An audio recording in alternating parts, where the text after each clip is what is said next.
Are you going to be one of these folks now? We're no longer going to see the President of the United States outside with a mask on? It's a patriotic responsibility, for God's sake. This is a question of fairness. That's why I oppose biological boys who are trans competing in girls' sports in school. During the campaign, you pledged to reunite hundreds of children who have been separated from their parents by the previous administration. We're trying like hell to figure out what happened. It's almost like being a sleuth, and we're still continuing to try like hell to find out where they are. If you say that kids are too young to know whether or not they are trans, then that means that kids are too young to know whether or not they are cis. It's two sides of the same coin, baby. Don't call me baby, dude, or ma'am, or sir, or no pronoun. Just leave me alone. Hello. Great day, great weekend. We had a blast. Hope you had a blast at your house. It is today, for us, is Sunday night. This is Serbian Orthodox Easter, so Alice is in a very good mood. Went to church today down in Cambridge, Massachusetts, and then from there right to Boy Scouts, where you did the Pinewood Derby, where our son's car, which is modeled after a wedge of cheese. It's a good-looking car, I gotta say, Alice. I always saw other kids have good-looking cars. It's a good-looking car, and I like your strategy. You've got it. It's a wedge of Swiss cheese, so it's got holes in it. It's just how you cheat and make it lighter. You want the car to be heavier, though, in Pinewood Derby. Pinewood Derby aficionados out there know this, that you want to be as close as possible to 5 ounces, which is the legal weight limit. So we have tungsten weights in our block of cheese. Oh, but this is, by the way, the noise you're hearing is Cyril Shattuck, who today is a Serbian Orthodox Easter. So they've got 6.5 tons of candy downstairs. They also have a big spread of food on a new bar we have, including juices and seltzers, etc. And they have 2 giant TVs to look at stuff and machines to play with down there, and all the world in distractions down there as well, which is why precisely the moment I said we're live to Alice, he arrived in this studio to harass us. So now we're paying him off. This is paying the ransom to the pirate. He's got the phone now. Cyril, can you take that and go downstairs possibly? There you go. No. No. I won't respond as I usually would if I weren't recording. But that is fine. Okay. So, we'll get the... First of all, it's a weird weekend. This weekend, if you watch any of the Sunday shows, was a total analysis of the pending legislation, policy issues, wonky stuff. How are you going to pay for infrastructure? Is it going to be, paid for by the debt? Deficit spending, or are we going to jack up taxes for everybody, shoot the corporate tax rate up to 31 or 32%? Will that result in an exodus of companies who will just say, all right, see ya, I'm out of here? And, what will that do? There's all sorts of stuff going on right now. This is like D.C. swamp politics happening. And, some of the stuff sounds good. So first of all, it's interesting how this works. One of the ways that they want to raise money to pay for the infrastructure is user fees. Mileage taxes. Taxes, etc. And, there's no mileage tax yet on electric vehicles. Right. And so I think that's something that we could look at. And we'll just see if we have to make an exception for moral reasons because they're saving the planet or not. But that's something that we could certainly do. Isn't the purest form the toll? Isn't the purest form of usage tax on roads, toll roads? Right, and also I don't know that it would be regressive at this point because the people with electric cars are generally doing pretty well. Right. At this moment. Right, yeah, jack it up on them because they technically aren't paying their fair share if we're paying for roads through gas taxes. Right, if it's a fairness thing, whatever. I'm not pro-tax, certainly, and... Especially not in Massachusetts, where we squander the most money on roads of almost, and I think we're the second highest per mile spending on our roads in the country, and we have terrible roads. So yeah, we learned firsthand, Alice, last week why we have terrible roads. Did we? How did we have a new bar in our kitchen. Without naming the town or even the part of Massachusetts where this happened, we acquired a bar from a business that is closing. It's a huge bar with a granite counter. It's like a big mahogany Edwardian it's thing. Like 800 pounds. The thing is ridiculous. So tell the people how we got, me and you, how we got that bar put in the back of a dented, barely running, old Dodge Caravan. Burnt orange, by the way. So first of all, I want to apologize because I doubted you. This was your plan, and I doubted this plan, and I was really mad about it at the time, and I was wrong because your plan worked miraculously. What do you mean miraculously? There was no way it wasn't going to work. So we showed up at this place with our burnt orange minivan with all the seats folded down, and first of all, they didn't believe us that it would fit in the car, and they were very skeptical that we could get it out of the car, but Tom goes, okay, so there's a bank machine right behind here, right? And he runs over to the bank machine. He gets $100 out of the bank machine and goes over to the road crew that's working on the roads in this town and says, hey, can any of you guys help us lift this thing? And like 7 guys. Not help us lift. No, they just lifted it. That's true. So like 7 guys just took a break from working on the road and came over and carried the bar and put it in our minivan. With their orange vests, absolutely happy. They lifted the thing. They swore at each other in several languages. Probably 3 of them now have a disability claim from work because they threw their backs out carrying it. And they were good guys. They took their money. I'm all for every part of that. They did a little. They made a little cottage industry moment, and obviously it worked for us. Those guys did the heavy lifting. They were happy to blow off work where they were just standing around anyway. I figured I was going to probably find some young dudes hanging out, and I figured I'd tell them, hey guys, can you lift this thing 20 feet into this minivan? But the moment I saw the road crew, I thought, these are my guys. There's no doubt. And there they came, So they got their drinking money for the night, and we got our bar, which stayed in our minivan, destroying the suspension for another couple days while we figured out what to do to get it from the car into our house.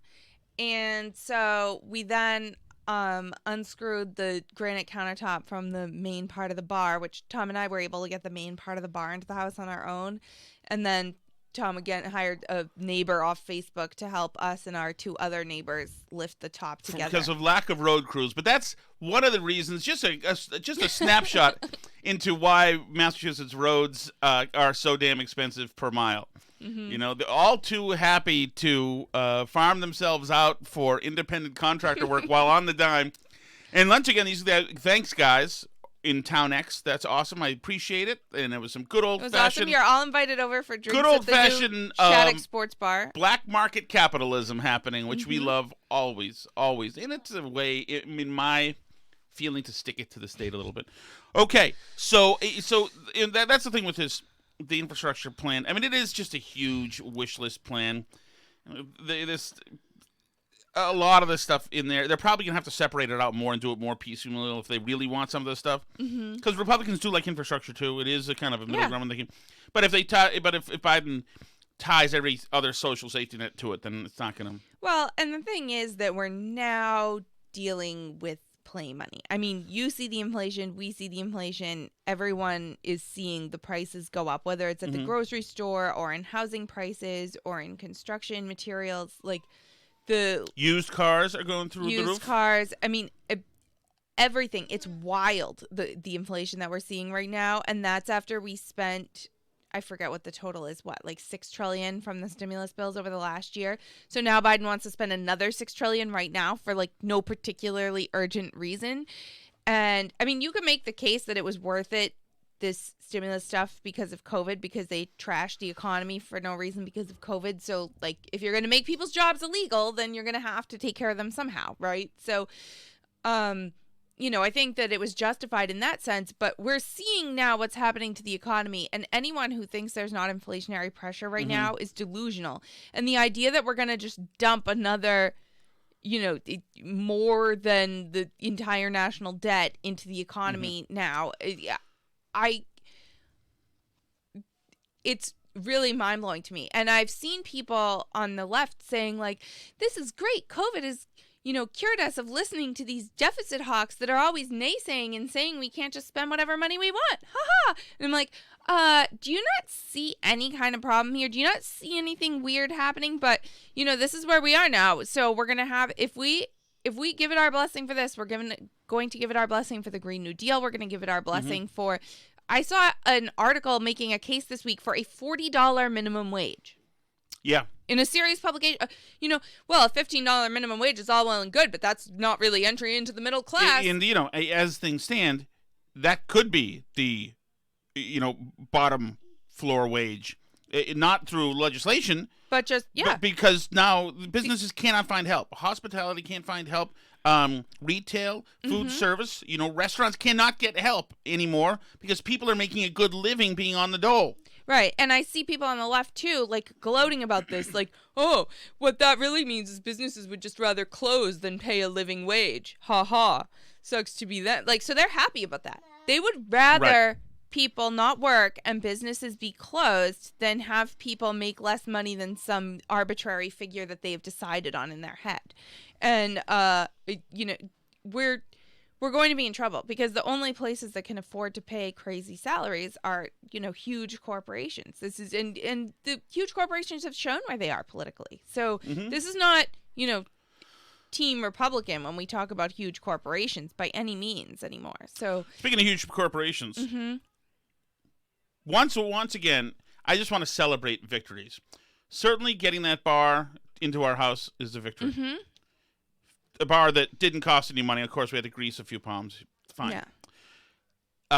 Total $140 and one suspension on the minivan. Right. Today at Walmart, I made purchase of the floor model flat screen TV for behind the bar, which was heavily discounted. Also a win.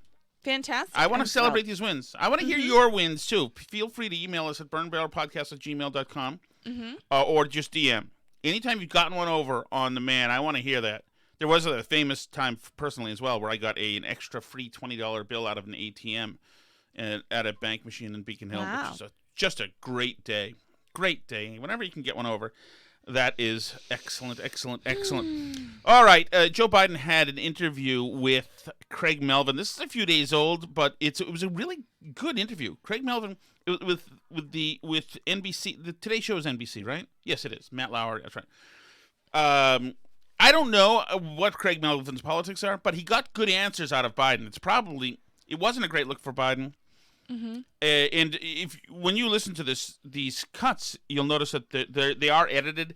This might be because they're promo cuts that were put on the internet, and maybe the full version is out there. I hope it's not to save Biden's bacon. But let's start right away. It was something Biden said that's been picked up by certain conservatives that is pretty damn cynical. CDC guidance this week about outdoor mask wearing. A lot of folks excited that they can now shed these masks if they've been double vaccinated. Alice Shattuck flaunting the system or flouting the system. Which one is it? You flout laws. You flouted the law this weekend, and you can see that on her Twitter, as she did not wear a mask, though local town ordinance said she needed to. She was a scofflaw. I have passed your name and information on to local authorities. I expect a reward. Are you going to be one of these folks now? We no longer going to see the President of the United States outside with a mask on? Sure. I mean, but what I'm going to do, though, because the likelihood of my being able to be outside and people not come up to me is not very, very high. So it's like, look, you and I took our masks off when I came in because look at the distance we are. But if we were, in fact, sitting there talking to one another close, I'd have my mask on and I bet you'd have a mask, even though we've both been vaccinated. And so it's a small precaution to take that has a profound impact.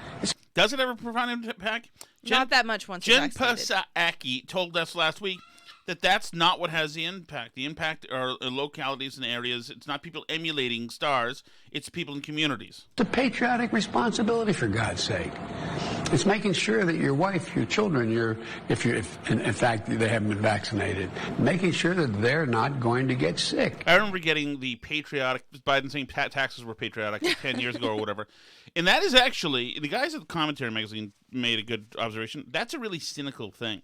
That's a big judgment call on you. Mm-hmm. You're not patriotic if you don't have your mask on. It's, you're lesser than. You're not contributing to society. You're pushing the boulder downhill if you're not doing it. I mean, to call somebody unpatriotic means not involved in the effort that is this country. It's right. It's a vicious slur to say. Mm-hmm. And I think that people who don't wear masks also feel that they're patriotic. Yeah. Because But you don't go around labeling people unpatriotic. Why don't you just label them a freaking pedophile while you're at it? I mean, it's such a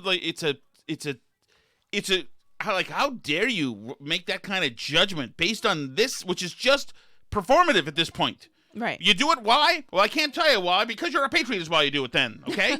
If not, you're not a patriot. That's why I've deemed that you're not a patriot. It's like, shut up, you freaking old creep. Really? It's that kind of, I mean, that's just an old go-to for him because he's that kind of politician. He's a cynical, mean, negative politician. He always has been. Mm-hmm. Don't buy this Uncle Joe crap. All you have to do is, take a deep dive on YouTube into Joe Biden's past, the way he conducts himself, the way he acted with Clarence Thomas, for instance, in those trials. The guy is a vicious, opportunist, dirtbag politician. That's where he comes from. Now, there are these kind of guys on both sides. It's something that has happened. But this is just ugly politics. It's ugly. And I know it's done in a way that seems more presidential than when Trump was calling people horseface, but it's the same kind of thing. It's ugliness. And you shouldn't accept this just because you're on your team. So that's the patriotic stuff. It's creepy. And then he got to the border crisis, which in this case is simply a passing the buck. The buck does not stop with Joe Biden. Now is what's happening at the southern border, is it a crisis? It is getting urgent action. Now, for example, a month ago, we had thousands of young kids in custody in places they shouldn't be and controlled by the Border Patrol. We have now cut that down dramatically. Here's what happened, Craig. The failure to have a real transition. The two departments that didn't... Yep, to a real transition. That's what happened. No.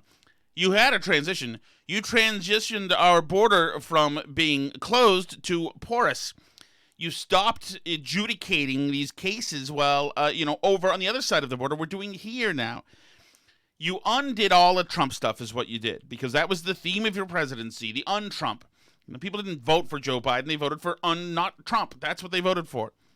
And so you stepped in it because you and your know-it-alls assumed everything would fall into place because the good guys won. And we are the smartest people in D.C., and we know where all the bodies are buried around here. We know what building is what, and we know how to use the levers of government. The last guy was a fool who didn't know. Now normalcy is back, and we're going to show you how competent we are. Well, they are. This is normalcy.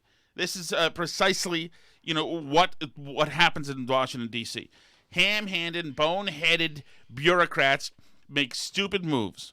And this is what you did, because the symbolism, the imagery of undoing what Trump did is the most important thing. Once again, just like Barack Obama was president, this is the marketing administration. Marketing and PR and promotions, that's what it is. So symbolism is just as important as anything else, and that's why the marketing department writes speeches that include social justice themes all over the place and woke phrases here and there, and you adopt all this idiocy, and that's what we've got. What was the crisis, Alice? What happened down there? Oh, your third child was trapped in his dress shirt from Easter. He couldn't get it off. Oh, he was trapped in his shirt? Yeah. So he had no pants on and just the shirt on, and he was stuck in it screaming because he didn't undo any buttons to try and take it off. So. Too proud of him to speak, I gotta tell you. No, was somebody else trapped in clothes? Now this guy, the little one, is now fighting with the dog over something. Over the spot on the sofa. Dave's gonna bite him. Hey, Cut it out. stop it, Dave. What is going on here? Back to Biden and the border. You give us access to virtually anything where the immigration and the Defense Department. So we didn't find out they had fired a whole lot of people. They had fired a whole lot of people. We didn't know. It was under control. We didn't know. How weak sauce is this, too? Mm-hmm. How weak sauce. God, he's such a Washington hack. That they were understaffed considerably. But in April alone, Mr. President, 170,000 people, migrants, apprehended at the border. It's a 20-year record. There are 22,000 unaccompanied children in our country right now. That's a record. That sounds to most folks like a crisis. Well, look, it's way down now. We've now gotten control. For example, sure, it's a record, but it's way down. Plan for, which it comes every year, this flow, whether it's 22,000 or 10,000. They didn't have the beds that were available. They didn't plan for the overflow. They didn't plan for the Department of Health and Human Services to have places to take the kid from the Border Patrol and put them in beds where there was security and there were people that could take care of them. So there's a significant change right now. Significant change in the circumstance for children coming to and at the border. Just getting a little video of the dog fighting with a child over couch space. I'll upload this to the burn barrel. So, Alice, there was no plan. Yeah, the Trump administration didn't plan for the Biden administration's incompetency and their invitation to the whole world to come join us in America. We get knocked out? Did you get knocked out? Some of the animals or some of the people just... This is one of those days with the heavy presence of interlopers. Well, I guess technically there are kids and pets. But, so that is that. So now, listen to this. If you thought that was bad, Melvin asked him, well, what about the kids? You said you were going to reunite kids.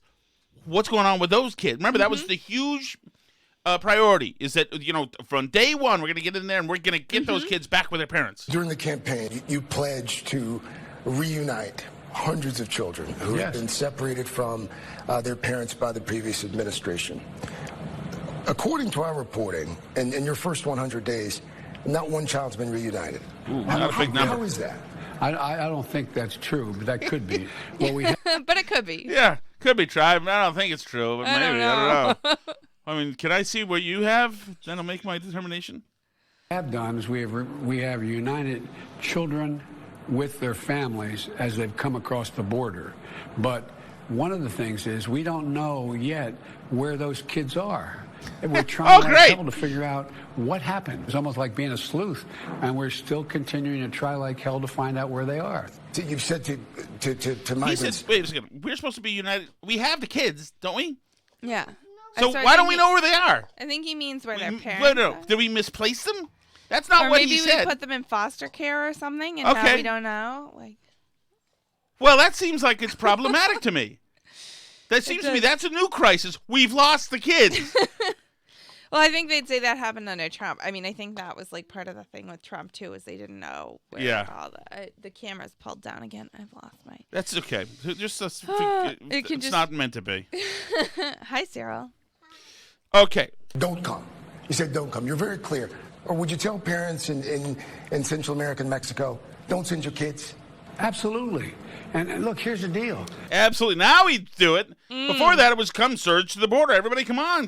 Trump's a jerk. I'm the nice guy. Everybody, come on. So don't send your kids. That's the message. Do not send your kids, period. They're in jeopardy making that 1,000-mile trek. And so what we're doing now is we're going back to those countries in question where most of us coming from and saying, look, you can apply from your country. You don't have to make this trek.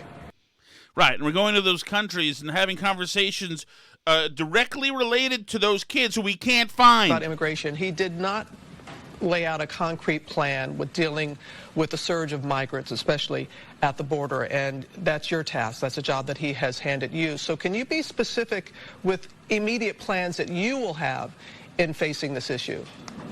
So, Robin, what he mentioned is that I am responsible for and have been taking on the responsibility of dealing with the root causes of migration. Well, but the root causes, Biden says he can't find the kids. Maybe that's what we should remember. Kids in cages, both the kids and the cages were in Texas. Now the kids apparently are nowhere to be found. The cages still remain in Texas. What is the solution, Kamala Harris? There are also long-standing issues that are often called the root causes of immigration.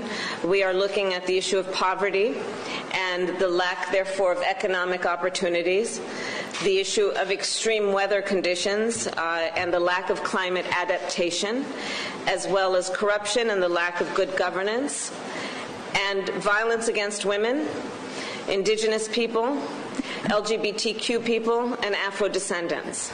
Great. That's great. How about the kids missing from the cages, where the president just said he can't find them on national television, which apparently isn't a thing to anybody? No, nothing to see. The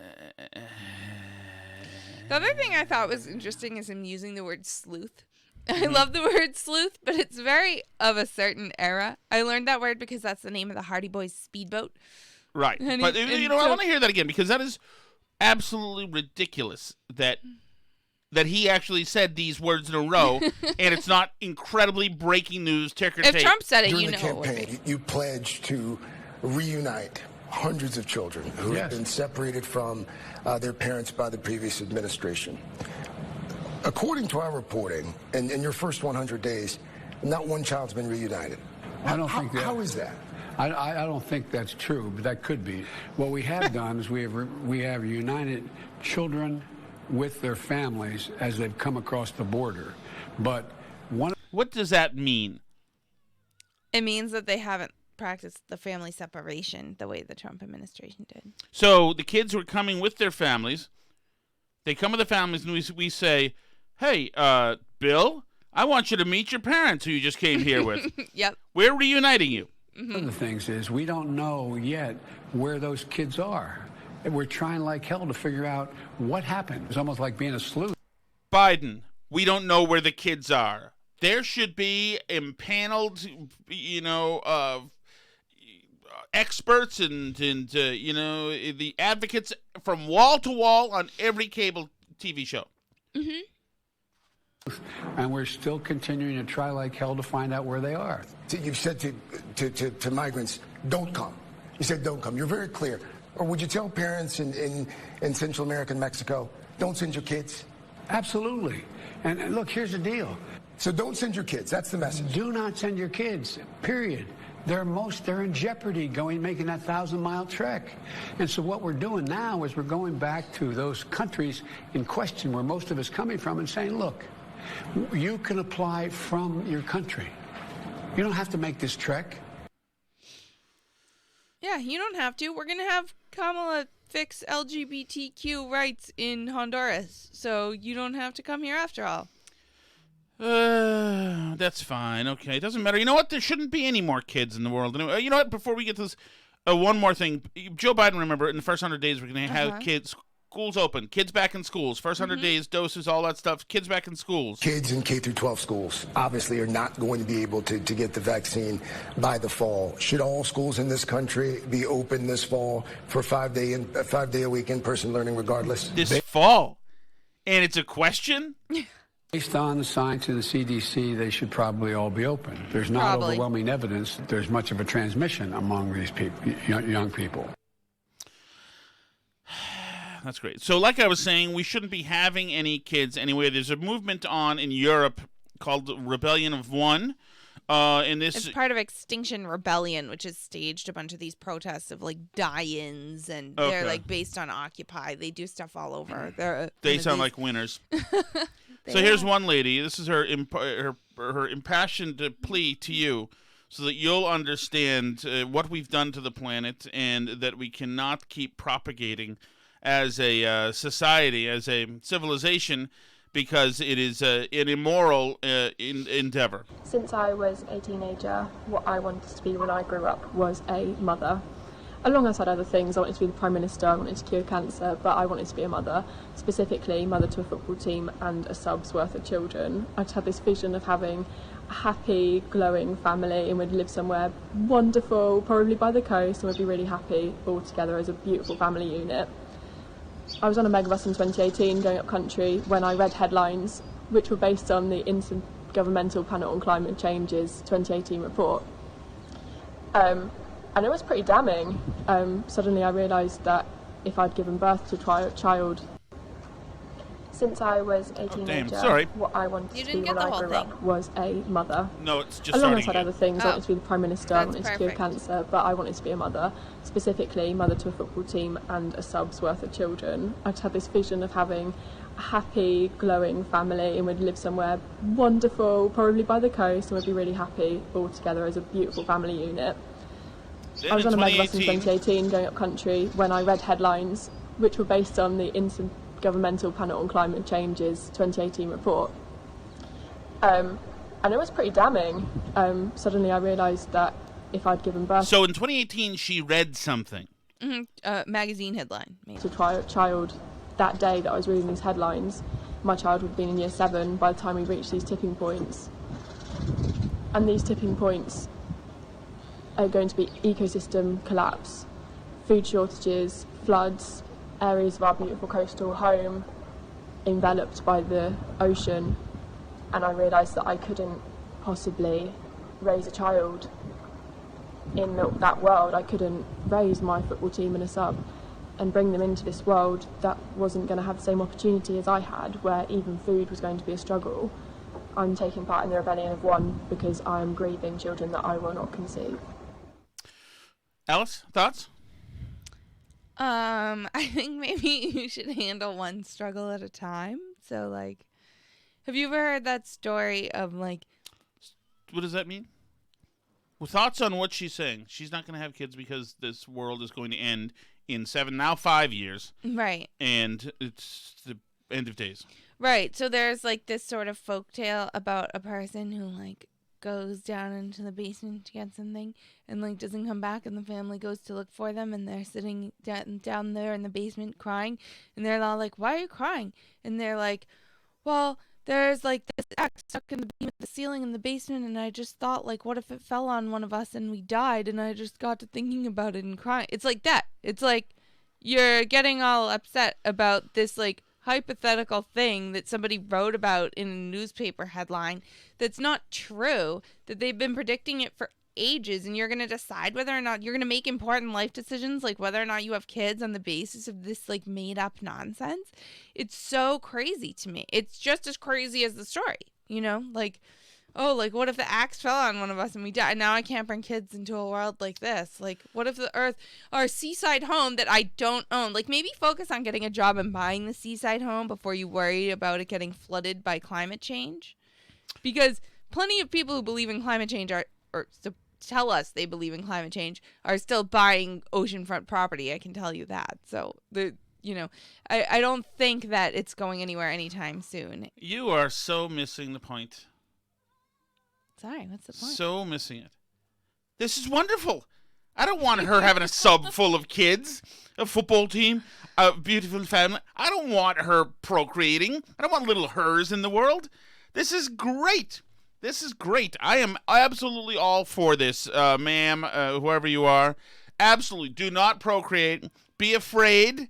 And you know what? Tuck yourself away somewhere and make no plans, buy no green bananas, because you're going to be dead in 5 years, and keep going around saying that. That's the very fun thing. But yes, don't have kids. Definitely. I don't want more jerks to, be, what is it called when you have Joseph begat? Begotten? I don't want people begetting more people like them. That's fantastic. I say cheers to you, rebellion of one woman. You're making the right decision. I am all damn for it. And now, Alice, I'm going to have to have a mea culpa. Okay. With you. Okay. I have a new policy position. All right. So for years, as a young lad in, let's say 1978 or, in the 80s. Okay. There was a man named Bruce Jenner who was an Olympic gold medalist who was everywhere. He was on Wheaties. He'd do special guest spots here and there, etc. Mm-hmm. He was the man at the time. And then he went into absolute obscurity. Right. He'd do Olympics coverage, but then he was, gone. He was a really 1970s thing. Okay. Kind of like Ty and Randy, who you don't know probably. Yeah, no, I don't know. Or right, Tracy Austin. You don't know her, right? Okay. Nope. So these are people. Dorothy Hamill. I do know Dorothy Hamill. Peggy Fleming. Because Peggy Fleming sounds vaguely familiar, Okay, but I she's couldn't another place it. skater. I know about the Dorothy Hamill wedge hairstyle. That's Okay. why I know that. So these people had their time. Okay.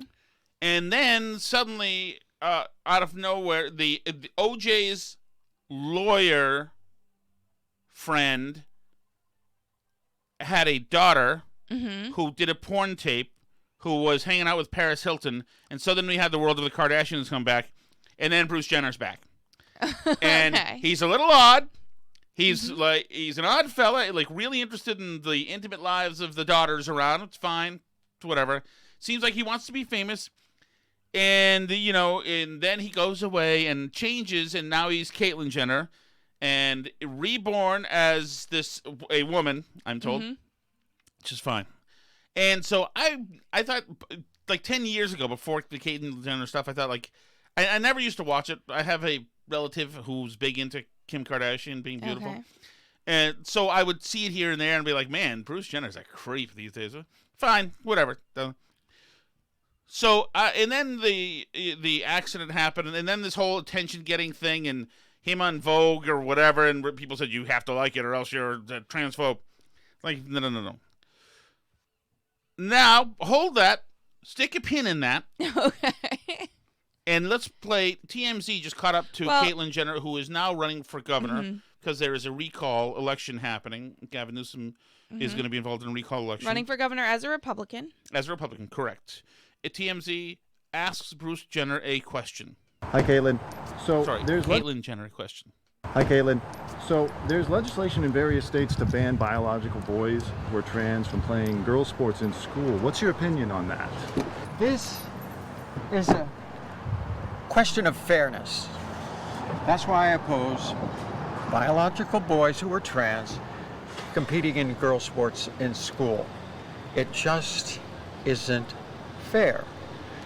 And we have to protect girls' sports in our school. But if someone transitions and now identifies as a girl, isn't it delegitimizing their identity to prevent Have a good day. God bless Caitlyn Jenner. This is my favorite Republican next to Ron DeSantis in this country now. Absolutely. It just isn't fair, he says. I'm getting this oracle of absolute, just simple common sense from a man who is in a dress now, is making the most sense on an issue which this man, I think, knows something about. Right. Having been a bit of an athlete himself. And this, it's saying, no, it's not fair. We have to protect girls. Goddamn right. Good for him saying that. I will clean that up since it's now, Easter. Let the record show that Caitlyn Jenner has taken the opposite position on this in the past. And this was pointed out by liberals who don't like Caitlyn Jenner's new position on the issue. But I think Jenner's trying to now pick up this more Republican vibe and, has now officially seemingly taken a stronger stance against this than South Dakota's Governor Kristi Noem, who was a Republican darling a short time ago. I'm not totally convinced of Caitlyn Jenner's mental stability. Yeah, I don't care. That right there was a rare, sane statement by somebody looking to be an elected official. That's true, especially in California. And unqualified. It was, yes, it was, in maybe, I don't know that Caitlyn Jenner knows what she's doing, politically. But it could be, you're looking for a plurality, right, to win. Right. Could be, there are a lot of Republicans in California still. It could be that, it's going to go to that trough. It can this candidate straddle, being, the rule is you better vote for the trans candidate right now in most liberal states. Yeah, but I think they're now saying that, definitely there's a lot of outcry about Caitlyn Jenner saying this on the left. Okay, well, we'll see what happens. Yeah, and I don't know. She could even be pushed into backtracking on this easily because, I've seen Jenner do that before. Not maybe the most, tough, sticks to their positions type of person, but I don't know. We'll see what happens. It'd be interesting if Caitlyn Jenner, who used to be Bruce Jenner, becomes, a big political figure now. Well, you watch then. Alice, remember right now, if you did anything but celebrate the Vogue cover right. or People magazine, you needed to celebrate it. You couldn't just say it was fine. You had to celebrate it. Then you were a hater and needed to be canceled. If you say anything at all that's a derogatory about a trans person, a newsmaker, a national figure, then it is curtains for you in your job. Right. It is interesting to see what happens if Caitlyn Jenner becomes a bigger name, Republican, with some conservative principles. It'll be interesting to see what happens when people like Jimmy Kimmel get a hold of her. And right. Well, they're trying to focus on the accident because that's like not obviously directly related to the trans. So the accident's a thing now. Yeah, the accident is back to being a thing. Nobody talked about it while Caitlyn Jenner was transitioning and was all that, and we talked about how gorgeous she was and all the outfits, and nobody was allowed to notice that Caitlyn Jenner still looked just like Bruce Jenner but in a dress and like all that stuff. You know, it. In a way, I almost kind of like that. Caitlyn Jenner still exactly has Bruce Jenner's voice. And, like, puts on absolutely no airs towards, like, a feminine voice. There is something puts the lotion in the basket about the voice, though. A little bit. Yeah. A little bit. But there's not really, like, much pretension towards a female voice. No. It's like you hear Caitlyn Jenner talking, you're just like, oh, it's just Bruce Jenner still. But, it's almost like just more, I feel like it's almost to stick it. Like, I don't have to pretend to be anything. Like, screw you. I'll wear a dress if I want, and I'll talk how I want, and, like, you can take it or leave it. Which I almost respect more than some of the other stuff that you see out there, but it's going to be interesting to see. Like I said, I'm not entirely convinced of Jenner's mental stability, because there's been a lot of crazy coming out of that whole family in general. Like, nothing about Jenner in particular necessarily is worse than anyone else in the family, but I don't know. I mean, who knows? It's interesting times. I don't know I can't think of anything offhand that would make you think that Jenner's unstable, and you know what? And I don't like you saying that. Okay, one of the barometers that I use now, Alice, to test exactly where the country is and where our youths are, the Zillennials, is TikTok, which I enjoy. Right. I just talked to your sister about this. Oh, wait, was it your sister? Yeah, I think so. She was here. Or was it our next door neighbor? I don't know. Forgot which one. Anyway, I was just talking to a woman. They're about the same age, I think, right? I think. Maybe 10 years off. Really? This is all crucial, important stuff to be having for content. Anyway, is TikTok. TikTok is what I use for just to put my thumb in the air, Alice. Whatever. You know what I mean. Just shut up. God. Talk, idiot. Man. Making fun of Caitlyn Jenner's talking. It's like, just make a point, Tom. Okay. So this is a person named Avocado Rap on TikTok, which is could be this person's real name. And this person has a innovative new theory on what we should do. The theme of this is puberty blockers, and whether or not, there's a controversy of whether or not teenagers are old enough to know what they are. Well, and younger than that, because kids start taking puberty blockers when they're like 12, as onset of puberty starts. If kids feel that they're trans and that they don't want to go through puberty because that would make them feel uncomfortable with their body, because heaven knows that nobody ever feels uncomfortable with their body in puberty, just in the normal course of events, that you can then stop puberty for a while you think about it. So, I mean, kids as young as probably like 12, roughly, like whenever puberty would start, you can take puberty blockers. And doctors have been prescribing puberty blockers to younger kids for what's called precocious puberty for years, So if you have like a kid who for whatever reason starts puberty when they're 7 or something,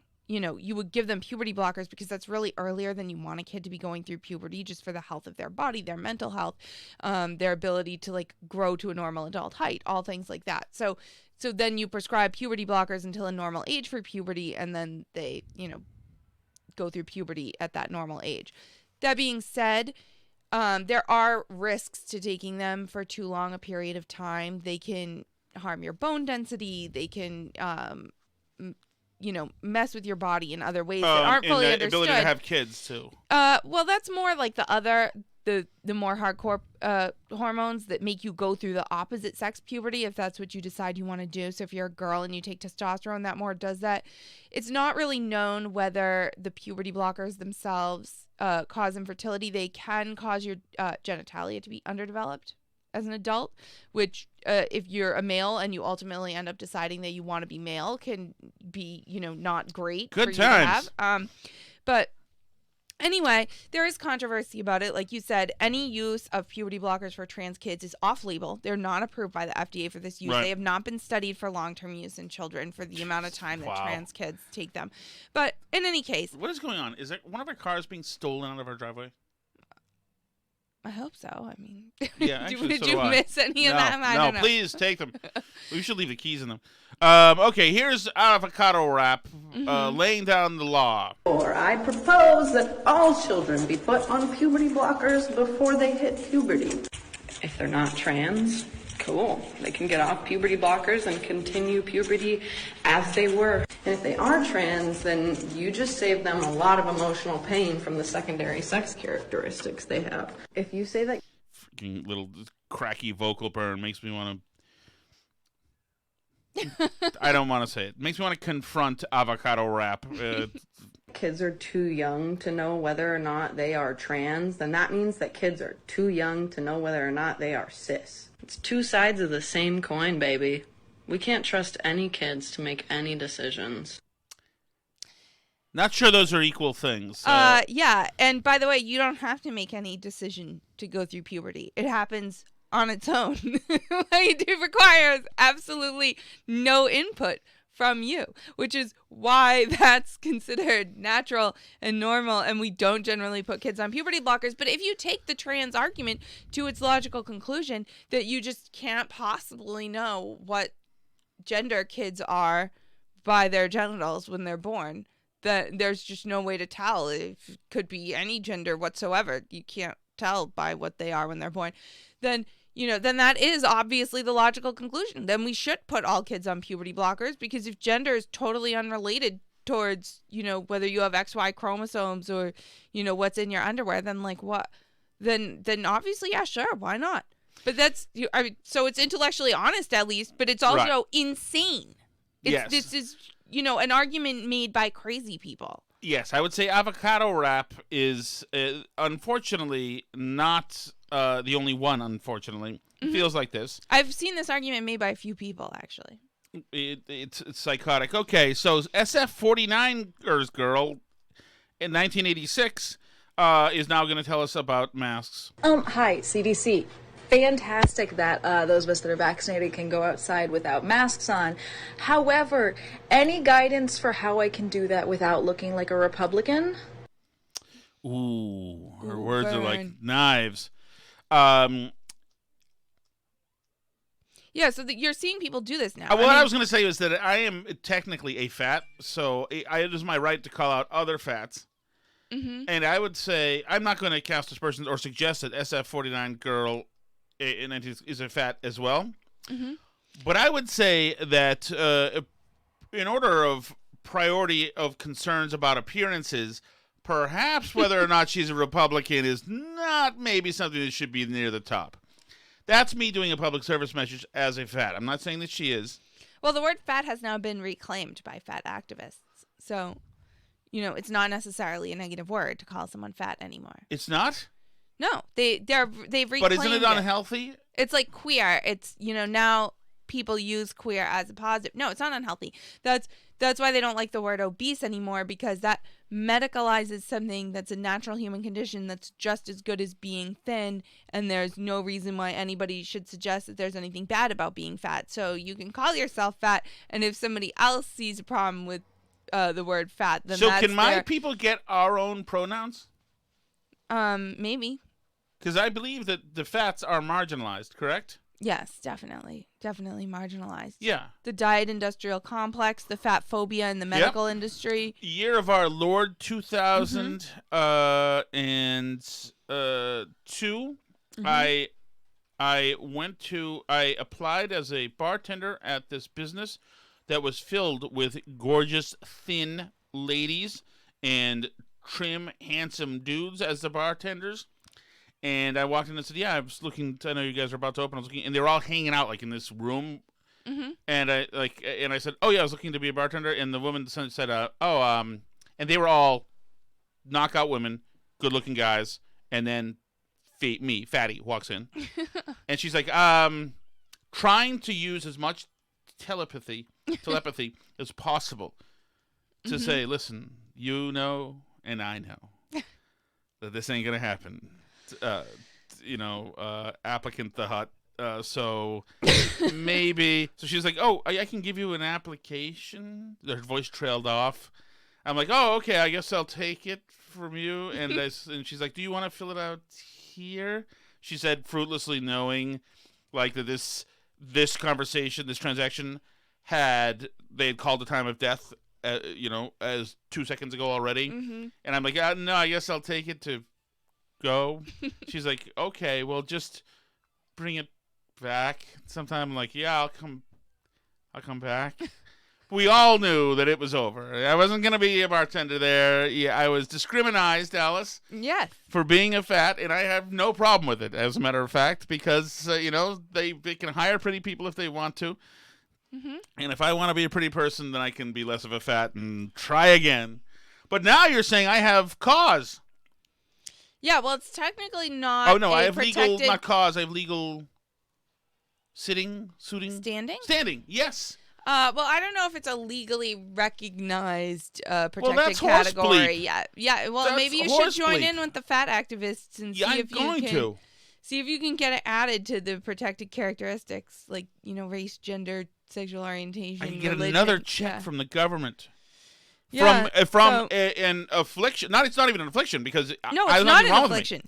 No, but being there fat is great. But there are still bigots who consider it an affliction and discriminate us. Yeah, exactly. And, say things, and words are weapons. So I'm being physically, literally attacked by these people. Right. Yeah. Well, this is and excellent. It has a real impact because, a lot of fat activists believe, for example, that the fact that COVID kills more fats is not actually related to anything that's caused by their weight itself per se, but by the fact that medical professionals don't take the medical concerns of fat people seriously because they're fatphobic. So their underlying conditions go untreated. Alice, I have been called obese by a medical professional. My God. Yes. Several times, as a matter of fact. Wow. So these will all be lawsuits. Several lawsuits. As soon as you and your fellow fat activists are able to get that added to. We are taking to the streets, Alice. I have had enough of this. I will not live under the foot of the skinnies anymore. These days, the day of the fats is coming. It is. You're the new civil rights movement, I would Before say. I start burning up the lines, Alice, have you anything before we get out of here? Well, one thing that we haven't talked about that I've wanted to talk about is the Biden administration's latest anti-racism measure that they are pursuing, which is that they are going to ban menthol cigarettes. Right. That scourge of African Americans, menthol cigarettes. So they've decided that menthol cigarettes pose a unique public health risk to African Americans in the United States, and that they are going to therefore ban them. Right, and according to the CDC, according to the CDC, it's right in there. I read it last week. It's by far the favorite kind of cigarette for Black Americans. Right. So Newport, Salem's, whatever. So, that means that pot is legal because criminalizing drugs was bad and ended up with more Black people going to jail. But menthol cigarettes are going to be illegal. And in regards to, there have been concerns from everybody from the ACLU to Black Lives Matter activists to conservatives saying, wait a minute, does this mean you're going to be arresting Black people for menthol cigarettes? And, sometimes those arrests, because sometimes police interactions will end in the death of the suspect, because sometimes that happens with police interactions. Take the Eric Garner one for selling a single cigarette.